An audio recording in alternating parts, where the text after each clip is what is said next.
तो चलिए इस वीडियो में बात करते हैं CSS लेआउट की। इसमें हम लोग बात करेंगे पोजीशन प्रॉपर्टी की। पोजीशन प्रॉपर्टी का मतलब ये है कि जो HTML एलिमेंट है उसको आप पोजीशन दे सकते हैं अपने वेब पेज पर। तो इसके लिए जो CSS प्रॉपर्टी इस्तेमाल होती है उसका नाम है पोजीशन, और इसमें जो वैल्यू इस्तेमाल करते हैं वो होती हैं स्टैटिक, रिलेटिव, फिक्स्ड, एब्सोल्यूट और स्टिकी। और इनके बाद भी हम लोग इनके ऊपर top, bottom, left, right properties का इस्तेमाल कर सकते हैं। तो इसको देखते हैं। तो सबसे पहले आता है स्टैटिक। स्टैटिक का मतलब ये है कि जिस भी HTML एलिमेंट के ऊपर आप स्टैटिक का इस्तेमाल करेंगे वो स्टैटिक हो जाएगा उस पर्टिकुलर वेब पेज में। जैसे कि ये एग्जांपल है यहाँ पर। तो इस डिव के लिए, जो कि आपको ग्रीन बॉर्डर में दिख रहा है, तो इस डिव के लिए ये जो डिव एलिमेंट है इसकी पोजीशन को स्टैटिक कर दिया गया, इसीलिए ये एक जगह पे रुका हुआ है। यानी जो ऊपर का ये कंटेंट है इसके हिसाब से ये जो डिव एलिमेंट है इसकी पोजीशन स्टैटिक बन गई है। जैसे जैसे पेज ऊपर जाएगा तो ये भी उसके साथ ही रहेगा, तो ये पोजीशन इसकी स्टैटिक होती है। और इसके लिए ये इस्तेमाल किया जाता है कोड CSS का। तो सबसे पहले यहाँ पर आपको HTML डॉक्यूमेंट दिख रहा होगा जिसमें आपका CSS अप्लाई हो रहा है इस स्टाइल टैग के ज़रिए यहाँ पर। तो यहाँ पर static dot div dot static लिखा हुआ है। इसका मतलब है कि जो स्टैटिक क्लास वाला डिव एलिमेंट है उसी के ऊपर ये CSS प्रॉपर्टी अप्लाई हो रही है। तो स्टैटिक क्लास वाला डिव एलिमेंट कहाँ पर है? यहाँ पर। ठीक है, डिव एलिमेंट है जिसका क्लास है स्टैटिक। तो ये जो स्टैटिक लिखा हुआ है इसका आपकी पोजीशन प्रॉपर्टी की जो स्टैटिक वैल्यू है उससे इसका कोई लेना देना नहीं है। ये जस्ट नेम है to identify this div element. तो यहाँ पर आप अपने तरफ से कुछ भी नाम रख सकते हैं, बस ये जो नाम है, ये जो नेम है वही आपका यहाँ पर भी होना चाहिए, क्योंकि इस डिव को आइडेंटिफाई किया जा रहा है। अब इसके बाद इस डिव पर क्या चीज़ अप्लाई की जा रही है? सबसे पहले पोजीशन प्रॉपर्टी है, तो पोजीशन में आपने दिया स्टैटिक, और उसके बाद इस डिव के ऊपर बॉर्डर भी आपने लगाया जिसकी विड्थ है 3 पिक्सल, और ये सॉलिड टाइप का है, और ये कलर है बॉर्डर का कलर, इसीलिए आपको ये डिव यहाँ पर दिख रहा है ग्रीन बॉर्डर में। ये डिव है, इसमें ये बीच में कंटेंट लिखा हुआ है, ठीक, जो आपको यहाँ पे दिख रहा था। तो इस तरीके से ये स्टैटिक होता है। अब इसके बाद आता है रिलेटिव। रिलेटिव का क्या मतलब है? अगर पोजीशन में आप रिलेटिव देते हैं तो इसका जस्ट यही मतलब होता है कि ये अपनी नॉर्मल पोजीशन के हिसाब से कोई भी एलिमेंट रिलेटिव बन सकता है। मतलब ये, अगर इसकी जैसे नॉर्मल पोजीशन क्या है, इसकी इस डिव एलिमेंट की नॉर्मल पोजीशन ये है, तो इस डिव में इस डिव एलिमेंट की पोजीशन को इधर उधर शिफ्ट किया जा सकता है। यानी लेफ़्ट से राइट की ओर शिफ्ट किया जा सकता है, राइट से लेफ़्ट की ओर, या टॉप से बॉटम की ओर, या बॉटम से टॉप की ओर इसको शिफ्ट किया जा सकता है। तो इसी को हम लोग करते हैं रिलेटिव। जब आप रिलेटिव करेंगे तो आपको ये भी बताना पड़ेगा कि किस हिसाब से रिलेटिव है, यानी कि एक और प्रॉपर्टी आपको इस्तेमाल करनी पड़ेगी जिस साइड में भी आप उसकी नॉर्मल पोजीशन से उस पर्टिकुलर एलिमेंट को डिस्प्लेस करना चाहते हैं। तो इसीलिए आपको दूसरी प्रॉपर्टी भी इस्तेमाल करनी पड़ेगी। जैसे आपने लेफ़्ट किया तो ये बता रहा है कि ये जो डिव एलिमेंट है ये लेफ़्ट से 30 पिक्सल राइट की ओर शिफ्ट किए हुए है। इसका एग्जाम्पल से इसको समझते हैं। जैसे आपने यहाँ पर पोजीशन दिया रिलेटिव, उसके बाद लेफ़्ट में आपने 30 पिक्सल दिया, तो ये बता रहा है कि ये जो डिव एलिमेंट है वो लेफ़्ट से राइट की ओर 30 पिक्सल शिफ्ट किए हुए है। ठीक है, तो यहाँ पर ये जो है लेफ़्ट से राइट की ओर 30 पिक्सल, यही चीज़ है यहाँ पर। ठीक, और दूसरी बात ये है कि ये जो गैप है जो कि क्रिएट किया गया है, इसको कोई दूसरे HTML एलिमेंट का कोई भी कंटेंट इसको फिल नहीं कर सकता, यानी इस गैप को फिल नहीं किया जा सकता। ठीक है, इसलिए आपने पोजीशन रिलेटिव और लेफ़्ट में दिया है 30। तो रिलेटिव आप इस्तेमाल करेंगे तो आपको यहाँ पर ये भी बताना पड़ेगा कि किस रिलेटिव में, किस रिलेशन में आप इसको किसी पर्टिकुलर साइड में शिफ्ट करना चाहते हैं। ठीक, तो अभी आपका यहाँ पर लेफ़्ट दिया हुआ, अगर आप यहाँ पर राइट करेंगे तो ये जो है यही चीज़ राइट में 30 पिक्सल, यानी इस साइड से राइट टू लेफ़्ट की ओर 30 पिक्सल शिफ्ट हो जाएगी। ठीक, ये देखिए शिफ्ट हो गया, तो ये देखिए इतना शिफ्ट हो गया। तो ये होता है। अब इसके बाद आता है फिक्स्ड पोजीशन का मतलब है, तो इसके कहने का मतलब ये है कि यहाँ पर जो आपको दिख रहा है ये, तो ये जो चीज़ है वो, ये जो आपका व्यू पोर्ट है जो आपको दिख रहा है, इमेज जो पूरी ये सीन दिख रही है वाइट वाली, इस पर आप अगर स्क्रॉल आपका लगा हुआ है तो इस एलिमेंट की पोजीशन कांस्टेंट एक ही जगह पे बनी रहेगी, फिक्स रहेगी। जैसे कि आपका यहाँ पर भी दिया है। अब इसके ऊपर देखिए, इस वेब पेज पर स्क्रॉल जो है हम लोग इस्तेमाल कर रहे हैं, फिर भी ये जो डिव की पोजीशन है वो फिक्स्ड कर दी गई, एक ही जगह पर है। और ये फिक्स्ड जो है इस वेब पेज में कुछ एरर है जिसकी वजह से ये यहाँ पर फिक्स हो जा रहा है। ये चीज़ होना नहीं चाहिए था, ये एग्जाम्पल में समझना चाहिए था, लेकिन किसी वजह से यहाँ पर ये आ रहा है। अगर यहाँ से दूसरे पेज पे जाएंगे तो ये वाली चीज़ हट जाती है। तो यही चीज़ है, फिक्स्ड का मतलब है स्क्रॉल बार आपके वेब पेज में लगा हुआ है तो उस समय जिस पोजीशन, जिस HTML एलिमेंट पर आप फिक्स्ड प्रॉपर्टी देते हैं उसकी पोजीशन फिक्स हो जाती है, जबकि आप वेब पेज को ऊपर नीचे स्क्रॉल करते रहें लेकिन फिर भी पोजीशन उसकी फिक्स रहेगी। जैसे इसी एग्जांपल को समझते हैं। और यहाँ पर आपकी दूसरी प्रॉपर्टीज़ भी हैं, जैसे बॉटम राइट है, इनके ज़रिए आप उसको फिक्स कर सकते हैं कि किस जगह पर वो फिक्स रहेगा। ठीक, तो जैसे ये यहाँ पर फिक्स है तो आपका जो फिक्स्ड क्लास का जो डिव है वो ये है, और इसी की पोजीशन को यहाँ पे फिक्स किया गया जो कि आपको यहाँ पे नीचे दिख रहा है। तो ये जो फिक्स किया जाता है ये बी पोर्ट की पोजीशन के हिसाब से होता है। जैसे आपको जो वाइट वाला एरिया दिख रहा है ये बी पोर्ट है, बी पोर्ट के हिसाब से ये पोजीशन फिक्स की गई है। और पोजीशन में जब हम लोग पोजीशन प्रॉपर्टी में जब फिक्स्ड वैल्यू देते हैं तो इसके बाद हमें ये भी बताना होता है कि कहाँ पर आप फिक्स करना चाहते हैं। तो बॉटम राइट पे, ठीक है, बॉटम राइट पे यानी इस तरफ के हिसाब से इसने फिक्स किया। अगर आप इसको यहाँ कहीं बीच में फिक्स करना चाहते हैं, ठीक है, तो थोड़ा अप, इसको यहाँ पे अप ले लेते हैं यानी टॉप ले लेते हैं और राइट रहने देते हैं, तो ये टॉप पे 10 पिक्सल हो जाएगा। अगर इसको 10 करते हैं तो ये ऊपर फिक्स हो जाएगा। ठीक है, अब ये दिक्कत है कि इसको समझें कैसे कि ये फिक्स है। तो इसके लिए यहाँ पर कंटेंट कम है, क्योंकि जो स्क्रॉल होता है स्क्रॉल के हिसाब से इसकी पोजीशन जो होती है फिक्स होती है।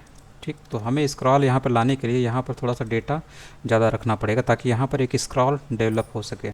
इसको अभी हम 0 कर देते हैं और यहाँ पर इसको ले लेते हैं,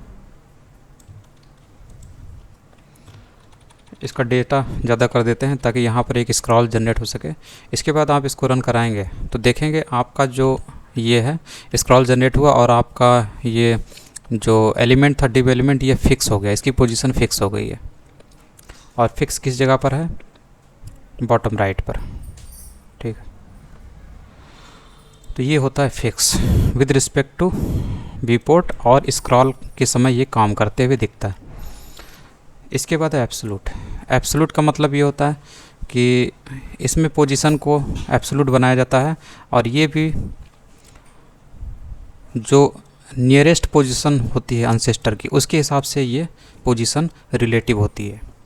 कहने का मतलब ये है कि जो आपकी फिक्स्ड पोजीशन थी वो रिलेटिव हो रही थी विपोर्ट के हिसाब से, वहीं जो एब्सोल्यूट है वो रिलेटिव हो रही है जो नियरेस्ट इसका पिता होता है अनसेस्टर, उस HTML एलिमेंट का जिसको पोजीशन करना है, तो उसका जो पिता होता है नियरेस्ट अनसेस्टर होता है, उसके हिसाब से उसकी पोजीशन के हिसाब से ये इसकी पोजीशनिंग होती है। जैसे कि ये आपका डिव है जो बड़ा वाला बॉक्स दिख रहा है, तो इस डिव की पोजीशन के हिसाब से आपका ये छोटा वाला डिव की पोजीशन सेट होगी। ठीक है, तो इसकी अभी आपने एब्सोल्यूट दी है, तो ये जो एब्सोल्यूट पोजीशन है ये पोजीशन इस डिव की पोजीशन है जो कि आपको दिख रहा है, और with respect to its ancestor, यानी इसका जो पिता अनसेस्टर है, पूर्वज है, वो कौन है? इससे जो बड़ा वाला डिव है जिसके अंदर ये शामिल है, तो उसके हिसाब से इसकी पोजीशन एब्सोल्यूट होती है। जैसे इस एग्जांपल को देखते हैं, तो ये एग्जांपल में आपको दिख रहा होगा दो यहाँ पर डिव हैं, एक तो ये बड़ा वाला है, इससे एक छोटा वाला है। तो रिलेटिव क्लास वाला जो डिव है वो बड़ा वाला है और एब्सोल्यूट क्लास वाला जो डिव है वो छोटा वाला है जो दिख रहा है। तो रिलेटिव में जो रिलेटिव क्लास वाला जो डिव है इसमें पोजीशन रिलेटिव दी गई, ये तो आपको पता ही है। मतलब इसकी जो पोजीशन होती है उस पोजीशन जो नॉर्मल पोजीशन होती है उसके हिसाब से ये बड़ा वाला डिव क्या है? रिलेटिव में है। ठीक है, इसमें तो कोई दिक्कत नहीं है। और उसके बाद यहाँ पर इसके अंदर जो एब्सोल्यूट क्लास वाला जो डिव है जो हम लोग पढ़ रहे थे, इसमें पोजीशन आपने दी है एब्सोल्यूट। तो इसका मतलब होता है ये क्लास वाला जो डिव है ये अपने अनसेस्टर यानी अपने पिता जिसके अंदर ये क्लास वाला जो डिव है, यानी कि ये इसके हिसाब से इसकी पोजीशनिंग होगी। और कैसी पोजीशनिंग होगी? एब्सोल्यूट होगी। तो एब्सोल्यूट में हम लोग देते हैं टॉप, हम लोगों ने यहाँ पे दिया कि टॉप से 80 पिक्सल डाउन रहेगा, तो 80 पिक्सल है डाउन अभी। और थोड़ा सा अगर इसको और बढ़ाएंगे, मान लीजिए हम लोग यहाँ पर 90 कर देते हैं, तो और थोड़ा सा ये डाउन आपको दिखाई देगा। ठीक, थोड़ा सा और ये डाउन आपको दिखा। ठीक है, अगर आप इसको 0 कर देंगे, टॉप से 0, तो ये डायरेक्ट यहाँ पे टच हो जाएगा। ठीक है, तो यहाँ पे टच हो गया। तो ये होती है absolute positioning with respect to its ancestor, nearest ancestor. Nearest ancestor कौन है? यही वाला। ठीक है, अगर इससे बाहर भी आप कोई नया डिव ले लीजिए, मान लीजिए हम लोग एक और डिव ले लेते हैं, यहाँ पर डिव ले लेते हैं और एक डिव ले लें। डिव के लिए आपको बनाना पड़ेगा, ये डिव ले लिया और एक क्लास भी ले लेते हैं यहाँ पर, इसी को कॉपी कर लेते हैं, इसी का थोड़ा सा नाम चेंज कर देंगे यहाँ पर क्लास, और यहाँ पे रिलेटिव 1 कर देते हैं, यहाँ पे रिलेटिव 2 कर देते हैं, ठीक। और इसको बंद भी करना है, यहाँ पर इसको बंद कर देते हैं, तो ये आपका बंद हो गया, ठीक। तो ये सबसे बड़ा वाला है, और इसमें जो बड़ा वाला है इसमें भी हमें बॉर्डर भी देना चाहिए, ठीक है। तो इसमें बॉर्डर भी दे देते हैं, ये रिलेटिव 2 वाला है तो इसको रिलेटिव 2 कर देते हैं, और इसी को कॉपी कर लेते हैं, और यहाँ पर एक और हम लोग डिव ले लेते हैं, सेम ले लेते हैं यहाँ पे डिव रिलेटिव 1 कर देते हैं, ठीक है। तो रिलेटिव 1 बाहर वाला डिव है, और उसके बाद ये। तो अब इसको अगर आप रन कराते हैं तो देखिए 3 डिव बन गए। अब ये एक ही जैसा सटा हुआ, थोड़ा सा गैप करना पड़ेगा इसमें, तो इसको थोड़ा सा हम लोग कर लेते हैं, यहाँ से थोड़ा सा ज़्यादा कर लेते हैं, विथ इसकी 450 कर लेते हैं, और हाइट भी थोड़ी सी ज़्यादा कर लेते हैं, 50 कर लेते हैं, ठीक। ये बड़ा वाला है ना, तो इसकी थोड़ी सी हाइट भी ज़्यादा रखनी है। अब देखिए जो गैप आपको दिख रहा होगा, ये दिख रहा होगा, तो हाइट भी तो आपने रखा, तो बाहर वाला है, बाहर वाला एक है, और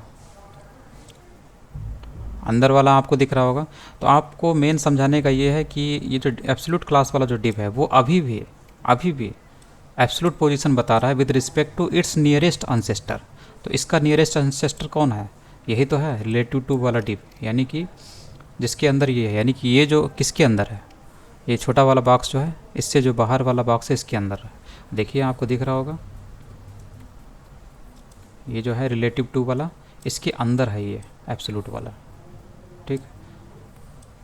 इसके अंदर ही ये वाला है, छोटा वाला जो बॉक्स है ग्रीन वाला वो है। तो ये इसका बिहेवियर किससे डिराइव हो रहा है? इस वाले डिव से, रिलेटिव टू क्लास वाले डिव से, यानी कि ये वाला जिसका ये बॉर्डर दिख रहा है, ना कि बाहर वाले से, ठीक। देखिए पोजीशन आपको यहाँ नहीं समझ में आ रहा तो एक काम करते हैं, यहाँ पे आप यहाँ पे बॉटम कर दीजिए, तब आपको ज़्यादा अच्छे से समझ में आएगा, ठीक है। ये देखिए इसी के हिसाब से, अगर ऊपर से नहीं समझ आ रहा क्योंकि ऊपर दोनों के बॉर्डर थे तो यहाँ पे समझ में आ रहा होगा। तो इसलिए आप समझ सकते हैं कि जो नियरेस्ट अनसेस्टर होता है उसके हिसाब से इसकी पोजीशन एब्सोल्यूट है।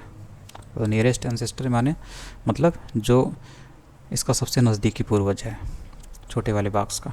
इसके बाद है position sticky. Sticky position is based on the users scroll position. User की जो स्क्रॉल पोजीशन है उसके हिसाब से ये पोजीशन स्टिकी होती है, ठीक है। और ये टॉगल करता है बिटवीन रिलेटिव एंड फिक्स्ड।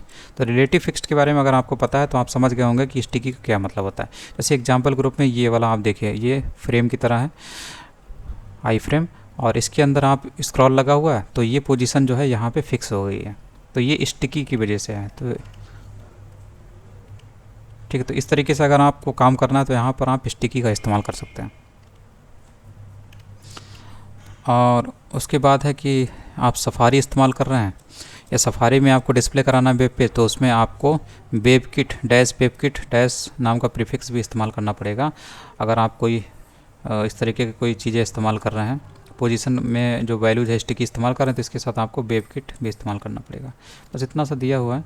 और positioning text in an image, image के ऊपर टेक्स्ट की पोजीशनिंग कैसे करते हैं, जैसे आपको लेफ़्ट में ये बता रहा है, तो इसमें भी हम लोग वैसे ही करते हैं, सेम है। जैसे ये बड़ा वाला कंटेनर है, मतलब कंटेनर क्लास वाला आपको यहाँ पर डिव दिख रहा होगा, और इसके अंदर आपको एक इमेज एलिमेंट दिख रहा है, दूसरा डिव एलिमेंट दिख रहा है। तो इन दोनों का पिता कौन है? ये कंटेनर क्लास वाला डिव। तो इसी के हिसाब से इन दोनों की पोजीशन क्या होगी? एब्सोल्यूट होगी, ठीक। तो इसमें जो टॉप लेफ्ट नाम से जो आपका डिव है उसके अंदर जो भी कंटेंट पड़ा हुआ है उसकी पोजीशन आप पोजीशनिंग कैसे देंगे? एब्सोल्यूट की मदद से देंगे। पोजीशन में जब एब्सोल्यूट रखेंगे और यहाँ पर देंगे कि आप उसको कहाँ पर फिक्स करना चाहते हैं। तो टॉप से कितना पोजीशनिंग होगी इसकी? 8 पिक्सल, और लेफ़्ट से 16 पिक्सल। अब यहाँ पर अगर आप टॉप और राइट में पोजीशन करना चाहते हैं, लेफ़्ट में नहीं, तो आप यहाँ पर राइट कर दीजिए। तो राइट में 16 पिक्सल, यानी कि ये चीज़, ये जो लिखा हुआ है, ये चीज़ आपको यहाँ पे दिखाई देगी 16 पिक्सल लेफ़्ट की ओर, ठीक। तो इस तरीके से आप किसी इमेज के ऊपर टेक्स्ट लगा सकते हैं, किसी पोजीशन को सेट कर सकते हैं।